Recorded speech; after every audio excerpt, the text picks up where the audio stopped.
नमस्कार जोहार सभी को, मेरा सलाम नमस्ते सत श्री अकाल। कैसे हैं आपके हाल चाल? स्वागत है आप सभी का आपके फेवरेट यूट्यूब चैनल जिसका नाम है मुसाफिर ब्लॉग्स। और आज मैं आपके लिए लेकर के आया हूं एक और इंटरेस्टिंग और धमाकेदार वीडियो। तो आज हम करने वाले हैं अपने टाटा पंच का एक लॉन्ग टर्म रिव्यू वीडियो, जिसमें मैं आपको बताने वाला हूं कि इस गाड़ी में मुझे क्या एडवांटेजेस लगे, क्या डिसएडवांटेजेस लगे, कंपनी के तरफ से क्या इम्प्रूवमेंट हो सकती है, और भी बहुत सारे डिटेल्स हम इस गाड़ी के बारे में आज शेयर करेंगे। सबसे पहले मैं ये बता दूं कि ये एक लॉन्ग टर्म रिव्यू वीडियो होने वाला है गाड़ी का, जिसमें हम गाड़ी के स्पेसिफिकेशंस, ओवरऑल स्पेसिफिकेशंस के बारे में उतना बात नहीं करेंगे। एक सीरियस बायर, एक सीरियस यूज़र एस्पेक्ट रिव्यू करेंगे कि ये गाड़ी किन यूज़र्स या बायर्स को परचेज़ करनी चाहिए और कंपनी के तरफ से इसमें क्या क्या इम्प्रूवमेंट हो सकती है, क्या हम इसमें एक्सपेक्ट कर सकते हैं, कितनी प्राइस रेंज के साथ ये गाड़ी आती है, और भी बहुत सारी इन डेप्थ डिटेल्स हम इस गाड़ी के बारे में इस वीडियो में शेयर करेंगे। ये वीडियो अच्छी लगे तो आप प्लीज़ इस वीडियो को लाइक कीजिए, वीडियो में एक प्यारा सा कमेंट कीजिए। अगर हमारे चैनल में नए हैं तो प्लीज़ चैनल को सब्सक्राइब कीजिए। तो शुरू करते हैं सबसे पहले इस गाड़ी के बारे में। तो ये है टाटा की पंच और ये है एडवेंचर, प्योर एडवेंचर वेरिएंट है ये। और इसके गाड़ी के बारे में सबसे पहले अगर मैं बताना चाहूँ तो ये 1200 सीसी के साथ ये गाड़ी पावर्ड है। 3 सिलेंडर इस गाड़ी के अंदर मिलता है, यानी कि 3 सिलेंडर 1200 सीसी का एक इंजन इसमें मिलता है, जो हमें एक डिसेंट एनफ पावर प्रोड्यूस करके देता है, जो इस गाड़ी को एक पावरफुल और एक फैमिली कार के तौर पे आप इसको यूज़ कर सकते हैं। साथ ही साथ अगर बात की जाए कि इस गाड़ी में, इस वेरिएंट में हमें और क्या क्या फ़ीचर्स मिलते हैं, तो सबसे पहले आप देख सकते हैं कि इसमें हमें एक हेलोजन हेडलाइट मिलती है। हमारे जो DRLs है वो भी हेलोजन ही है, हमें इसमें कोई फॉग लैंप नहीं मिलता है। पूरी स्टॉक गाड़ी है, इसमें कोई भी मॉडिफिकेशन मैंने नहीं करवाया है, तो आपको ये जज करने में और आसान हेल्प हो सकता है कि हम ये वेरिएंट के साथ आगे बढ़े या फिर इसके किसी और वेरिएंट में भी हम जाएं जो कि आपके रिक्वायरमेंट के हिसाब से वो फिट बैठ रहा है कि नहीं। अगर गाड़ी के इस साइड प्रोफाइल की बात करें तो साइड प्रोफाइल इसका बहुत स्पोर्टी है। गाड़ी के व्हील्स की अगर बात की जाए तो कोई अलॉय व्हील्स यहाँ पे हमें नहीं मिलते हैं। तो व्हील कैप जो है ये कंपनी के साइड से ही हमें अवेलेबल करवाया जाता है। साथ ही साथ इसके जो RPM से इलेक्ट्रिकली एडजस्टेबल नहीं है, तो इससे आपको मैनुअली एडजस्ट करना पड़ेगा कुछ इस तरीके से। साइड प्रोफाइल गाड़ी की बहुत अच्छी है। नीचे मैट फिनिश फाइबर की जो क्लैडिंग है वो हमें बहुत हेल्प करती है इस गाड़ी को डैमेज से प्रोटेक्ट करने में। लेकिन इसका एक डिसएडवांटेज ये भी है कि ये बहुत जल्दी डिस्कलर हो जाती है। अब बात हो रही है टाटा की कार की, तो टाटा की कार में हमें सेफ्टी हमेशा बहुत टॉप नॉच मिलती है। तो ये सेफ्टी के मामले में तो गाड़ी बहुत अच्छी है। ग्राउंड क्लियरेंस भी इस गाड़ी का बहुत अच्छा है। 187 mm के साथ ये गाड़ी आ जाती है, जो कि इसका ग्राउंड क्लियरेंस है। तो इसे आप किसी भी तरह के, ऑलमोस्ट किसी भी तरह के ट्रेल में ले करके जा सकते हो। तो जैसे ही हम इस गाड़ी में एंटर होते हैं तो यहाँ पे हमें देखने को मिलेगा कि एक बेसिक सा मीटर है, इसमें बहुत सारी इन्फॉर्मेशन है। इसमें आपको 2 मोड मिल जाते हैं, एक सिटी है, एक और यहाँ पे राइट साइड में एक बटन दिया गया है जिसको आप प्रेस कीजिएगा तो ये इको मोड में आ जाएगा, जिससे आपका जो फ्यूल एवरेज है वो काफ़ी सुधर जाएगा। साथ ही आपका पावर जो है बहुत बैलेंस मिलेगा, आउटपुट जो है। और इसमें आपको distance to empty, then average क्या दे रही है पर लीटर ये भी दिखा सकता है। फिर मल्टीपल ट्रिप्स के भी यहाँ पे ऑप्शन है। ये हैंड ब्रेक, सबसे अच्छी बात मुझे ये लगी कि ये सीट बेल्ट इंडिकेटर जो है ये दोनों के लिए है, ये ड्राइवर और पैसेंजर, और ये मेंशन कर देता है D और P करके। यहाँ पे ये हैंड ब्रेक का है, बाकी सारी इन्फॉर्मेशन है यहाँ पे टाइम है, ये टेम्परेचर गेज है। तो जैसा कि मैंने आपको बताया कि एक प्योर एडवेंचर वेरिएंट है, तो इसमें हमें कोई भी टच डिस्प्ले नहीं मिलता है। ये कंपनी की तरफ से एक बेसिक सा एक छोटा सा डिस्प्ले आता है। स्टीयरिंग माउंटेड कंट्रोल्स हमें मिलते हैं। हार्मन कार्डन का हमें स्टीरियो सिस्टम, साउंड सिस्टम मिल जाता है इसमें।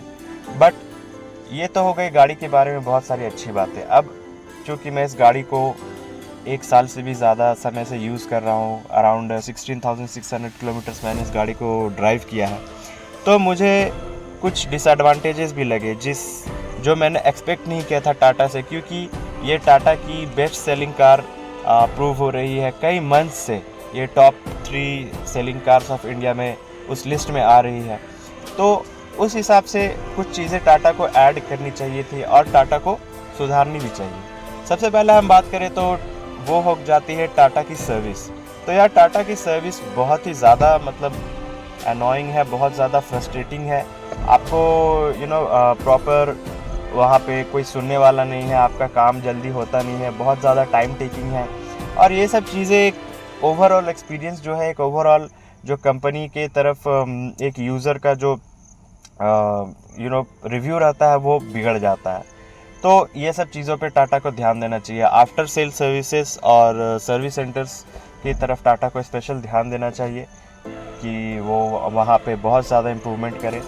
तो बात करते हैं गाड़ी के यूज़र रिव्यू के बारे में। तो इस गाड़ी को परचेज़ किए हुए मुझे अराउंड 1 साल 2 महीना हो चुका है और उतने ही दिन में ये गाड़ी का जो ये ड्राइवर साइड का पावर विंडो है ये बीच में स्टक हो जाता था। फिर मैंने इसे वारंटी क्लेम में डाला।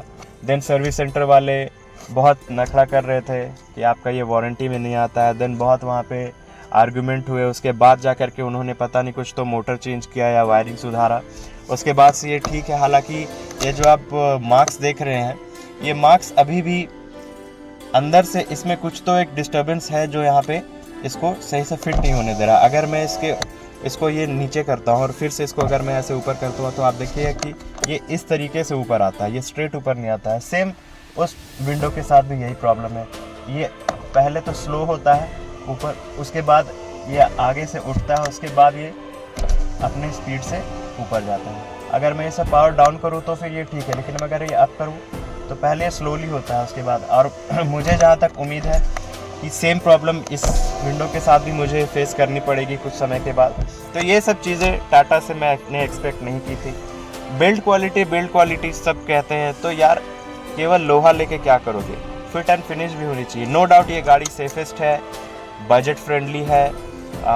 अगर मैं एवरेज की बात करूँ तो 17 किलोमीटर पर लीटर ये आराम से गाड़ी मुझे निकाल करके देती है। इसके एसी में बहुत मतलब ये तुरंत चिल कर देता है। तो ये सब इसके प्लस पॉइंट्स है, बट कुछ नेगेटिव्स भी हैं। अब अगर मैं सेकेंडरी बात करूं तो इसका जो ये बैक सीट है, इसमें ये बहुत एक्सेसिबल है। जैसे कि आप देख सकते हैं कि मेरी हाइट जो है 5'4" है। तो मैं अगर एक पैर अपना ऐसे करूं तो मैं आसानी से इसके अंदर आ सकता हूं। यहाँ पे हमें एक अच्छा सपोर्ट मिल जाता है। थाई सपोर्ट की अगर बात की जाए तो थाई सपोर्ट भी आपको अच्छा मिलता है। देन हेडरूम भी अच्छा मिलता है, लेग रूम तो आपको बहुत ज़्यादा मिलता है। तो ओवरऑल ये गाड़ी स्पेशियस है। 5 लोग आराम से इसमें ट्रैवल कर सकते हैं, चाहे वो शॉर्ट जर्नी हो चाहे वो लॉन्ग जर्नी हो। और गाड़ी में जैसे कि मैंने आपको बताया कि ये पूरी स्टॉक गाड़ी है, मैंने इसमें कोई भी मॉडिफिकेशंस नहीं करवाया हुआ। यहाँ पे आपको पावर विंडो के कंट्रोल्स मिल जाते हैं। बात की जाए इसकी बूट स्पेस की, तो बूट स्पेस भी बहुत डिसेंट इनफ दिया गया है, जिसमें 4 से 5 लोगों का सामान आराम से आ जाता है। अब अगर मैं फिर से बात करूँ फिट एंड फिनिश की, तो ये जो मेरा ट्रे है, ये जब से मैंने परचेज़ किया है तब से ये डिफेक्ट है। यहाँ पे ये जो इसका पीस होता है ये नहीं है, और मैं जब गाड़ी चलाता हूँ तो ये ऐसे आवाज़ करता है, ये ऐसे ऐसे हिलता है और ये टक टक टक टक टक टक टक की आवाज़ आती है इसमें से, ये इसमें से ऐसे टक टक टक की आवाज़ आती है। मैंने इसे सर्विस सेंटर में कहा तो उनका डायरेक्ट कहना है, आप उनसे कोई भी कंप्लेन कर लो, बस उनका एक ही कहना है कि आपको पहले बताना चाहिए था। अब अगर आपको प्रॉब्लम पहले पता चलेगी ही नहीं तो आप पहले इन्फॉर्म कैसे करोगे। लेकिन छोटी छोटी चीज़ें टाटा ने की है, जैसे कि हमें एक ये मिलता है टायर मोबिलिटी किट, जो कि मुझे अच्छा लगा। यूजुअली कंपनीज़ इस रेंज की गाड़ी में इतनी टूल किट्स प्रोवाइड करती नहीं है, बट ये मुझे अच्छा लगा कि ये इमरजेंसी सिचुएशंस में बहुत हेल्पफुल होता है। तो बूट को करते हैं बंद, और अब आते हैं गाड़ी के इस साइड में। अगेन अगर मैं फिट एंड फिनिश की बात करूं तो ये जो इसका रबर है, ये बार बार ऐसे निकल के ऐसे ये हो जाता है। इसको फिर हमें मैनुअली इस तरीके से ऐसे ऐसे करना पड़ता है। देश का लोहा तो है, लेकिन फिट एंड फिनिश उतनी भी खास नहीं है। हाँ, डोर्स बहुत अच्छे वेटेड है, आपको फील होता है, आपको वो कॉन्फिडेंस मिलता है कि आप इस गाड़ी में मतलब आपको जल्दी कुछ होगा नहीं। आप किसी एक्सीडेंटल सिचुएशन में पड़ गए तो यहाँ भी हमें एक हुक मिलता है जिसमें आप कुछ अपना एक लगेज यहाँ पे ऐसे एक्सेस कर सकते हैं। तो ये छोटी छोटी चीज़ें हैं टाटा की तरफ से जो मुझे काफ़ी पसंद आई। ये जो इसका थीम है हनी बी थीम, ये भी आपको यहाँ पे देखने के लिए मिल जाएगा। सीट्स भी इसके स्टॉक है, मैंने इसमें कोई कवर नहीं लगवाया हुआ है। तो ये सब चीज़ें इस गाड़ी के बारे में। इस गाड़ी में आपको और भी बहुत सारे कलर्स मिल जाते हैं। तो वीडियो को आगे बढ़ाते हैं और बात करते हैं इस गाड़ी के कुछ और पॉजिटिव नोट्स के बारे में। तो सबसे पहले जो इसका व्हील साइज़ है, ये कंपैरेटिवली इस सेगमेंट की गाड़ियों में जो व्हील साइज़ आता है, इसमें R15 व्हील्स हैं, तो ये मुझे अच्छा लगा। इसका जो रिस्पॉन्स है अच्छा लगा। टायर साइज़ बड़े होने की वजह से आपको एक कॉन्फिडेंस मिलता है कि आप ख़राब पैचेस में भी गाड़ी को स्मूथली निकाल सको। इसका जो ग्राउंड क्लियरेंस है 187 mm का इसका ग्राउंड क्लियरेंस मिल जाता है आपको। साथ में नीचे जो है आपको मैट फाइबर की जो ये क्लैडिंग मिलती है, तो इससे भी आपको बहुत एक्सपीरियंस मिलता है। तो ओवरऑल हमारे जो इंडियन रोड्स की कंडीशंस है फ़िलहाल वो बहुत सुधर चुकी है, बट अभी भी बहुत सारे पैचेस ऐसे हैं जहाँ पे हमें इसका ग्राउंड क्लियरेंस और इसका टायर बहुत हेल्पफुल प्रूव होता है। जैसा कि मैंने आपसे डिस्कस किया कि जब मैंने इस गाड़ी को गैंगटॉक में ड्राइव कर रहा था तो वहाँ पे बहुत सारे पैचेस ऐसे आए थे जहाँ पे बहुत सी गाड़ियाँ स्ट्रगल कर रही थी, but being a 3 cylinder engine also इसने उतना स्ट्रगल नहीं किया और ये आराम से वहाँ से निकल गई। तो आपको यहाँ पे एक कॉन्फिडेंस मिलता है जो ड्राइव कर रहा है। साथ ही साथ अगर मैं इसके डोर्स की बात करूँ तो इसके डोर्स अच्छे हेवी हैं, मतलब कि आपको इसमें वो फील नहीं होगा कि हल्के दरवाजे हैं। और आपको सेफ्टी जो ऑन पेपर मिल रहा है वो एक यूज़र को फील होना चाहिए कि मेरी प्रोडक्ट में इतनी सेफ्टी या इतनी कैपेबिलिटी है कि वो मुझे इस सिचुएशन से सेफली निकाल सकती है। साथ ही साथ मैं बात करूँ अगर बहुत से छोटे छोटे एलिमेंट्स के बारे में, तो ये जो हनी बी एलिमेंट यहाँ पे दिया गया है आपको सीट्स में भी मिल जाता है। ये मुझे काफ़ी अच्छा लगा। इस बजट में, इस प्राइस रेंज में हमें इतना कुछ ऑफ़र किया जा रहा है, तो ये जो सॉफ्ट टच है आपको स्टीयरिंग में। अगर आप ड्राइवर सीट की थाई सपोर्ट की ही बात करो तो ये अच्छा खासा थाई सपोर्ट आपको यहाँ पे मिलता है। हाइट एडजस्टेबल यहाँ पे हमें नहीं मिलता है, वो अलग वेरिएंट में मिल सकता है आपको। बस आप इसे केवल इस तरह और इस तरह से एडजस्ट कर सकते हैं। वाइड इनफ सीट्स हैं और सीट्स के साइड में अगर आप ध्यान से देखें तो सीट्स के साइड में आपको इस तरह से एक स्लोप मिल सकता है जो कि आपको बहुत सपोर्ट करता है जब आप लॉन्ग ड्राइव करते हो। तो ओवरऑल अगर आप इस गाड़ी को 4 घंटे 5 घंटे भी कंटिन्यूसली ड्राइव कर रहे हो तो आपको उतना थकान महसूस नहीं होने वाला है। सिस्टम के बारे में तो वो बहुत ही अच्छा है। विद इन सेकेंड्स 2 से 3 सेकेंड में आपकी गाड़ी पूरी चिल हो जाएगी।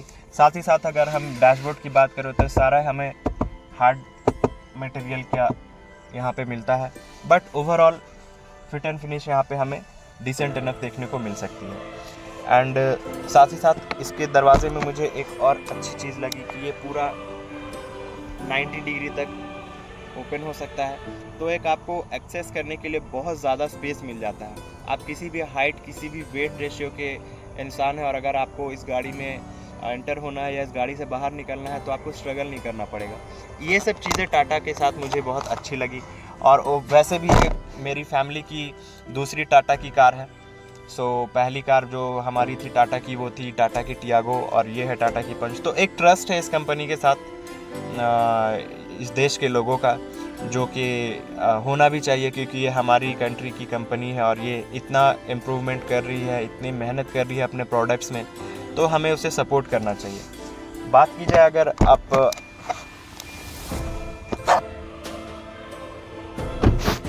कंफर्ट में, ये गाड़ी नो डाउट 9 आउट ऑफ 10 है। ड्राइविंग एक्सपीरियंस में 8 आउट ऑफ 10 है। अब जैसा कि मैंने बताया कि इस गाड़ी में हमें फुल हैलोजन सेटअप मिलता है, तो हेडलाइट का थ्रो ठीक है, बट हेडलाइट की जो इंटेंसिटी होनी चाहिए थी वो मुझे और ज़्यादा इम्प्रूव हो सकती थी, ऐसा लगा। तो लाइट में मैं इसे 7 आउट ऑफ 10 देना चाहूँगा। जो गाड़ी का ऑडियो सिस्टम है वो हर्मन कार्डर का है, तो नो डाउट बहुत ही ज़्यादा वो बेस उसका बहुत रिच है और गाड़ी का जो ऑडियो क्वालिटी है वो बहुत ही ऑसम है। तो उस एस्पेक्ट में मैं इसे 9 आउट ऑफ 10 देना चाहूँगा। अगर मैं फ्यूल एवरेज की बात करूँ तो कंपनी 19 के अराउंड क्लेम करती है, बट मुझे 16-17 बम्पर टू बम्पर ट्रैफिक में 16 और हाईवे ड्राइविंग में 17 का एवरेज आराम से मिलता है। तो उसमें मैं इसे 8 आउट ऑफ 10 रेट करना चाहूँगा। सेफ्टी में तो मुझे रेट करने की ज़रूरत ही नहीं है, सेफेस्ट कार की कैटेगरी में आती है ये। और बहुत सारे एडिशंस, बहुत सारे वेरिएंट्स मिल जाते हैं, तो आप अपनी रिक्वायरमेंट के हिसाब से उस वेरिएंट, उस कलर को चूज़ कर सकते हैं, जैसे आप इसमें क्या ढूंढ रहे हैं, क्या नहीं ढूंढ रहे हैं। बस मुझे यही चीज़ें कमी और ज़्यादा लगी इस गाड़ी में। और ओवरऑल ये 3 सिलेंडर इंजन है, तो ये गाड़ी थोड़ा स्ट्रगल करती है। अगर आप 4 बंदे या 5 बंदे इस गाड़ी में बिठा लो, अराउंड मान के चलो कि आप 55-60 kg की भी अगर एक इंसान इसमें बैठा है और अगर आपने AC ऑन कर दिया, तो फिर ये गाड़ी अपहिल में बहुत स्ट्रगल करती है। मैंने इस गाड़ी को ड्राइव किया था जब मैं इसे गैंगटॉक लेकर के जा रहा था और 5 लोग मेरे गाड़ी में थे। मैंने AC ऑन किया था, तो ये 3 सिलेंडर पावर उस समय उतना प्रोड्यूस नहीं कर पाती है, तो उस समय ये अंडर पावर मुझे लगती है कई बार। बट ओवरऑल कुछ गाड़ी या ऐसी भी होती है जो एक ट्रस्ट के नाम पे चलती है, और टाटा ने वो ट्रस्ट बिल्ड किया है इतने सालों में, तो हम इस प्रोडक्ट पे श्योरली ट्रस्ट कर सकते हैं। बस ये कुछ इम्प्रूवमेंट्स अगर कर दे टाटा अपनी मॉडल्स में, तो उनके कंपनी की स्टैटिस्टिक्स जो है वो और भी बहुत ज़्यादा इम्प्रूव हो सकते हैं। तो ये था इस गाड़ी का डिटेल रिव्यू फ्रेंड्स, जो कि मैंने आपके साथ शेयर किया। ये मेरा एक पर्सनल रिव्यू है, ये कोई पेड प्रमोशन नहीं है, ये मेरी पर्सनल यूज़ की कार है, तो मैंने किसी के साथ कोलैब नहीं किया है, तो ये कोई भी बायस्ड रिव्यू नहीं होने वाला है। जो भी चीज़ें मुझे अच्छी लगी पर्सनली वो मैंने बताई, जो मुझे अच्छी नहीं लगी वो भी मैंने बताई। आप अपने यूज़र एस्पेक्ट के हिसाब से इसे जज कर सकते हो कि आपको इसमें से कौन से पॉइंट्स एज्यूम करने चाहिए और कौन से नहीं करने चाहिए। और बाद बाकी चैनल पे इसी तरह सपोर्ट अपना बनाए रखिए। इसी तरीके के इंटरेस्टिंग वीडियोस आपको इस चैनल में रेगुलरली मिलते रहेंगे, और बहुत सारे प्रोडक्ट रिव्यूज़ मैं आपके लिए इसी तरह लाता रहूँगा। Till then take care, bye bye, thank you.